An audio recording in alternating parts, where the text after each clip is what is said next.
Assalamualaikum warahmatullahi wabarakatuh. Ngalalauk di Ciwidey, laukna loba nu mati. Sampurasun barudak sadaya nepangkeun nami abdi Srianti. Dina dinten ieu abdi bade ngerjakeun tugas ujian praktek bahasa Sunda. Nyaeta nyaritakeun dongeng nu judulna Sakadang Pecang jeung Sakadang Anying. Di sisi leuweung aya sakadang pecang jeung sakadang anying jadi babaturan. Ari si pecang teh leutik, sieun, tapi pinter. Ari si anying mah gede, wanian, tapi rada bodoh. Hiji poe maranehna lempang neangan dahareun. Teu lila manggih tulang jeung wortel di sisi jalan. Si pecang ngomong, "Nying, urang bagikeun. Kuring mawa wortel, maneh mawa tulang. Satuju?" Ceuk si anying. "Satuju, Cang. Sok candak wortelna." Ari geus dibagikeun, ujug-ujug datang sakadang macan. Si macan teh lapar pisan. Macan ngagorowok, "Heuy, kadaharan saha ieu?" Ceuk si macan bari luak liuk nempoan. Si anying ngadegdeg sieun, awakna gede tapi hatena ciut. Tulang nu dicekelna teh murag ngagorolong ka hareupeun si macan. Si pecang ngadeuketan si macan. "Ampun juragan, ieu tulang keur juragan. Mangga dicanang." Si macan tuluy seuri. "Hahaha, alus maneh pecang, teu sieun ka kuring." Si pecang ngajawab bari tenang, "Sieun juragan, tapi lamun juragan mayahan abdi, saha nu bakal neangan dahareun deui keur juragan isuk?" Si macan tuluy mikir. "Bener oge," ceuk hatena. "Heueuh maneh pinter, sok balik." Si macan tuluy indit bari mawa tulang. Ari si pecang jeung si anying untung salamet. Si anying ngomong ka si pecang, "Cang, hatur nuhun. Awak kuring gede tapi nyali leutik. Teu cara maneh. Maneh mah awak leutik tapi gede ka wani." Si pecang tuluy seuri. "Nying, nu penting mah akal. Awak gede, lamun teu boga akal mah teu aya gunana." Ti harita si anying ngresep diajar ka si pecang. Saenggeus kajadian jeung sakadang macan, sakadang anying jadi resep pisan ka si pecang. "Cang, maneh pinter. Ti ayeuna kuring nurut kana omongan maneh," ceuk si anying.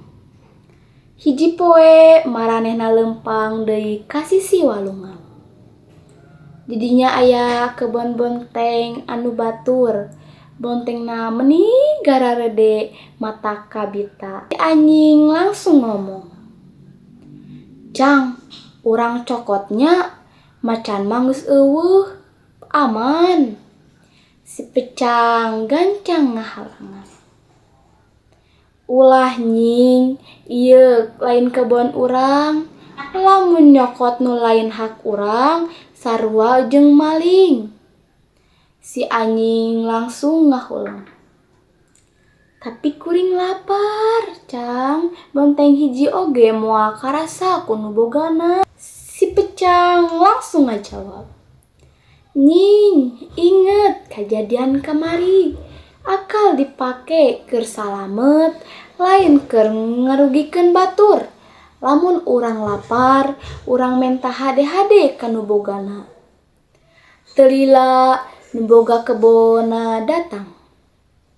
Nyaeta nini-nini mawa caping. Ningali aya si pecang jeung si anying, nini-nini teh rada ruas. Si Pecang tuluy maju ka hareupeun si Nini. Punten Nini, abdi sareng si anjing lapar teu kuat. Keur samasihan bonteng hiji, teu nanaon, teu kedah loba-loba, saurna jeung si Pecang. Si Nini teh seuri. Aduh Ujang, pinter. Nya sok geura candak, tapi ulah seueur-seueur. Hiji-hiji we nya. Tuluy si anjing jadi isin.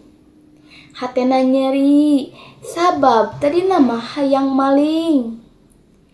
Hatur nuhun Ni, abdi janji moal maling deui, ceuk si anjing. Tuluy si Nini teh mere bonteng 2. Nyaeta hiji keur si Pecang, hiji keur si anjing. Maranehna dahar babarengan bari hatena bagja.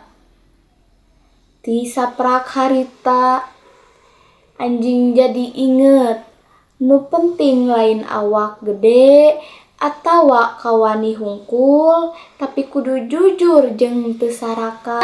Di dieu abdi bade ngajelaskeun isi dongeng anu ku abdi tadi dicaritakeun. Nu kahiji, ulah sok ngaremehkeun nu leutik, akal jeung kawani leuwih penting batan awak nu gede. Anu kaduana, akal dipake pikeun kahadean lain dipake pikeun maling. Mental leuwih hade batan nyokot tanpa sakitu dongeng ti abdi teh, tapi sakedap aya pantun deui saalit. Mao peti ti Sumedang, eusina buah kecapi. Hapunten bila aya kakirangan, sakitu ti sim abdi. Assalamualaikum warahmatullahi wabarakatuh. Sampurasun. Nami abdi Bagus Sugiana kelas 9B bade ngadugikeun carita dongeng nyaeta judulna Lutung jeung Oray Hideung di Curug Cikahuripan. Dijanji di curug baheula pisan di hiji leuweung leubet ngaran Leuweung Larang. Aya curug anu caina teu kungsi saat ngaran Curug Cikahuripan.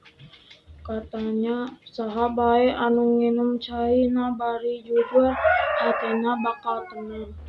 Tapi saha nu bohong bakal katincak ku batuna sorangan. Di deukeut curug aya 2 nu cicing. Lutung kasarung monyet ngora anu lincah tapi sok rusuh. Jeung Oray Hideung, oray sepuh anu matana geus lameur tapi pangartianna jero. Hiji poe alodol datang, daun careang. Sasato leuleuseun, lutung lumpat ka curug bari ngagogorowokan. Curug curug, mere cai ka kuring. Tiba-tiba Oray Hideung kaluar tina liang batu. Sorana berat, "Hei lutung, cai curug lain milik sorangan, naha maneh geus mawa kahadean pikeun batur?" Lutung nyerah, "Ah Ki Oray, kuring mah halodo, keun bae kuring nginum heula, batur mah engke." Oray ngahuleng, "Cik dengekeun, 7 poe deui cai curug ieu bakal ngagorontong ka lembur handap. Tapi ngan sasatoan nu daek gawe barang nu bisa nyalamatkeun lemburna tina banjir. Janji jeung guring, manehna kudu ngumpulkeun tangtangan pikeun nahan cai." Lutung ngucungkeun jempol, "Janji Ki, demi beuteung guring." Geus kitu manehna nginum sapuasna, terus balik bali ulin. Poho kana janji. Kabohongan nu matak nambahan. 7 poe liwat, lutung inget kana omongan Oray pas langit geus hideung, "Ah palingna Ki Oray mah ngabobodo. Kuring mah alit, moal bisa nahan banjir. Pentingna hujan ngagerembret." Curug Cikahuripan ngamuk, cai ngagolontrong ka lembur. Sawah urut bumi sasatoan kabawa balik. Anak mencret, kalinci, komo, manuk nu keur nyileumleum kabeh ceurik. Isukan lutung ningali karusakan. Hatena nyeri. Manehna lumpat ka Ki Oray. Ki kunaon kajadian kieu? Naha Ki Oray teu ngingeteun deui. Oray kaluar bari hantep. Kuring geus ngingetan. Lutung tapi ceuli maneh leuwih milih ngadengekeun sorana sorangan. Ayeuna maneh kudu milih, kabur atawa ngalereskeun. Lutung tungkul. Kuring nu salah. Tapi kuring leutik. Ki kumaha carana ngalawan cai sagede gunung? Oray seuri pait. Nu leutik lain hartina teu guna. Daunna lambar moal nahan cai. Tapi 1000 daun nu ngahiji bisa jadi bandungan. Hayu urang ngajak nu sejen. Gawe babarengan. Lutung ngadengekeun awak. Manehna lumpat ka sakulian leuweung. Nempungan gajah. Pun gajah tulungan. Tanaga pun kuat pisan. Nempungan rian. Pun rian urang butuh liang-liang cai. Nempungna manuk. Kaian dahan jeung dadaunan. Mimiti maranehna nyentak, "Ah maneh nu janji tapi wanian. Naha ayeuna menta tulung?" Lutung nantung di luhur batu. Sorana tarik. "Leres, kuring nu salah. Kuring ngahakan cai curug tapi poho kana kawajiban. Tapi lamun urang silih tuduh, anak-anak urang nu bakal paeh. Hayu urang ngabaneurkeun kasalahan ku leuweung babarengan." Gajah nu mimiti ngahuleng. Tuluy nyocokan belalai. Keun kuring angkat. Teu lila nu sejen milu. Ki Oray ngatur strategi. Gajah ngadorong batu ageung. Riuh nyieun saruruh cai. Manuk mawa dahan. Ari lutung manehna nu paling lincahna bulak-balik mawa akar pikeun ngabeungkeut taneuh. 3 poe 3 peuting maranehna teu eureun. Awak rarawat tapi teu aya nu ngaluh. Pasemon nu katampa. Pas poe kaopat hujan eureun. Bendungan dadakan tina batu. Taneuh jeung akar geus nangtung. Cai nu tadina ngamuk ayeuna malik jadi situ leutik nu herang. Sasato nu salamat ngarumpuh. Buah. Ki Oray nutup ka lutung nu geus barudak awakna, "Ayeuna maneh ngarti. Naha cai curug teu meunang diinum sorangan." Lutung enggut cipanonna murud. "Ngarti Ki cai teh amanah. Lamun dicokot tanpa tanggung jawab bakal jadi bala tapi lamun dijaga babarengan jadi kahirupan." Ti harita, curug Cikahuripan dijaga ku sakabeh warga leuweung. Unggah halodo. Maranehna banggilir nginum banggilir ngajakan. Ari lutung manehna jadi kapala ronda curug. Nu panggetong ngingetan. Ulah janji lamun teu daek mayunan. Pesan moralna anu kahiji, janji mah hutang, kudu dibayar ku lampah. Ngomong gampang, ngalaksanakeun nu hese. Anu kadua, leutik tapi ngahiji, matak panjang. Kakuatan sajati lain dina awak, tapi dina babarengan. 3, cai jadi sobat bisa jadi musuh. Sagala nikmat bakal malik jadi cilaka lamun urang rakus jeung teu tanggung jawab. Anu kaopat, kesalahan lain keur disesalahan, tapi keur dibenerkeun. Tibana nyalahkeun batur, leuwih hade gancang ngalereskeun. Wassalamualaikum warahmatullahi wabarakatuh. Assalamualaikum warahmatullahi wabarakatuh. Perkenalkan nami abdi Bima Ardiansa. Ayeuna abdi bade ngadugikeun carita dongeng judulna tentang ayam jeung cacing. Zaman baheula di pakarangan hiji bumi di lembur Galengan hirup hiji hayam bika ngaranna Bicempor. Bicempor teh hayam panggeulisna salembur. Buluna bodas, mulus, jambulna beureum ngajegir. Sora kongkorongokna ngolotok ti beurang. Tapi sayang Bicemporna boga sifat goreng, karihal sarta sarakah. Unggal isuk-isuk gawena Bicempor ngan ukur ngais-ngais taneuh. Lamun manggih cacing hiji oge langsung disamber. Teu inget ka anak-anakna nu aya 7. Anak hayamna sok ting harewok kalaparan. Ma cipir badag mah ema wae nu nyatu, ceuk anak hayam nu bungsu. Ari ceun ma oge butuh tanaga, ke mun ma pae saha nu neangan hakaneun. Jawab Bicempor bari nyolok cacing kana pamatukna. Dina hiji poe usum halodo datang taneuh garing ngaragap cacing hese kapanggih. Beuteung Bicempor kosong ma lompong. Manehna gais sabah kebon nepi ka pakarangan tukang nepi ka buruan. Demang tapi sahiji cacing ge eueuh.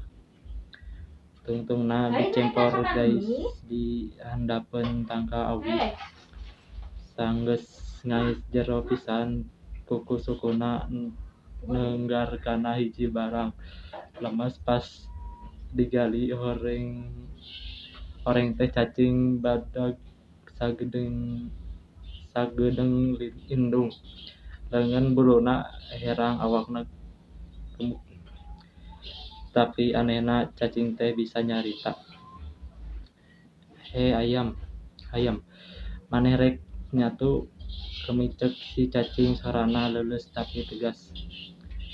Bicempor reuwas bulu tangtangna pada ngadeg cacing bisa nyarita. Ah segan teh ngimpi. Tapi da laparkeun bae lah Bicempor monyong rek nyacag. Antos heula Bicempor ceuk si cacing, kami nyaho maneh lapar. Tapi lamun maneh nyatu kami ayeuna maneh ngan wareg sapeuting, isukan lapar deui. Kumaha lamun urang nyieun pasini? Bicempor eureun pasini kumaha. Kami ieu lain cacing biasa, ngaran kami cacing lugina kami bisa ngajurukeun batur cacing ti jero taneuh.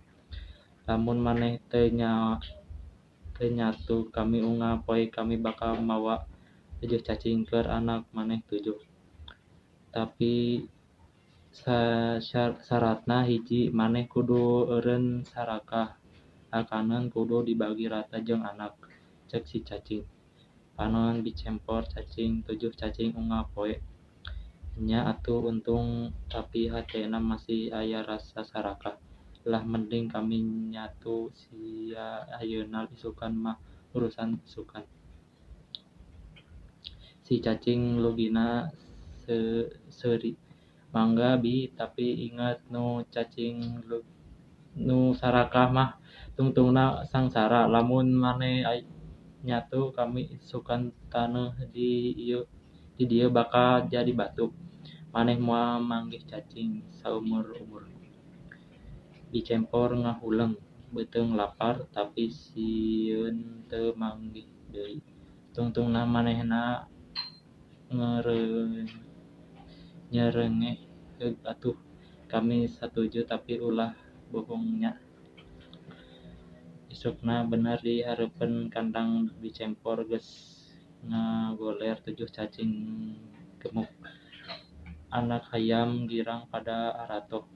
Bicempor mimiti ngabagi hiji-hiji.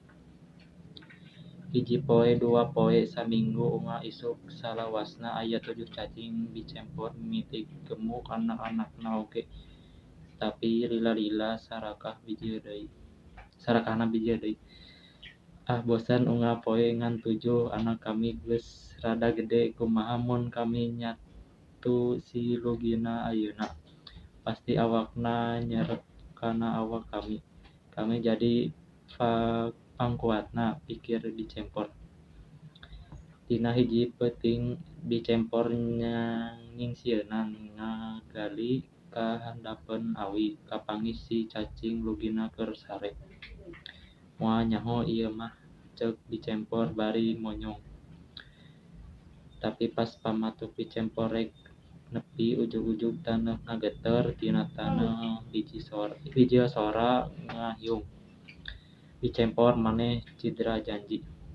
Taneuh nu baseuh ujug-ujug jadi garing, tuluy jadi heuras kawas batu si cacing Lugina ngaleungit asup ka jero taneuh. Di harita pakarangan Bicempor jadi tega batu. Sairing cacing ge eueuh nu daek cicing di dinya. Anak-anak Bicempor kalaparan. Awakna jadi ceking deui. Bicempor ceurik sasambat tapi geus telat. Manehna kapaksa geus jauh ka lembur sejen dihina ku hayam sejen sabab sarakah. Bari si cacing Lugina mah pindah ka pakarangan hiji nini randa nu hate-hate unggal poe mere cacing ka hayam-hayam nini. Sabab nini sok ngabagi ka sakeun nu kalaparan. Wassalamualaikum warahmatullahi wabarakatuh.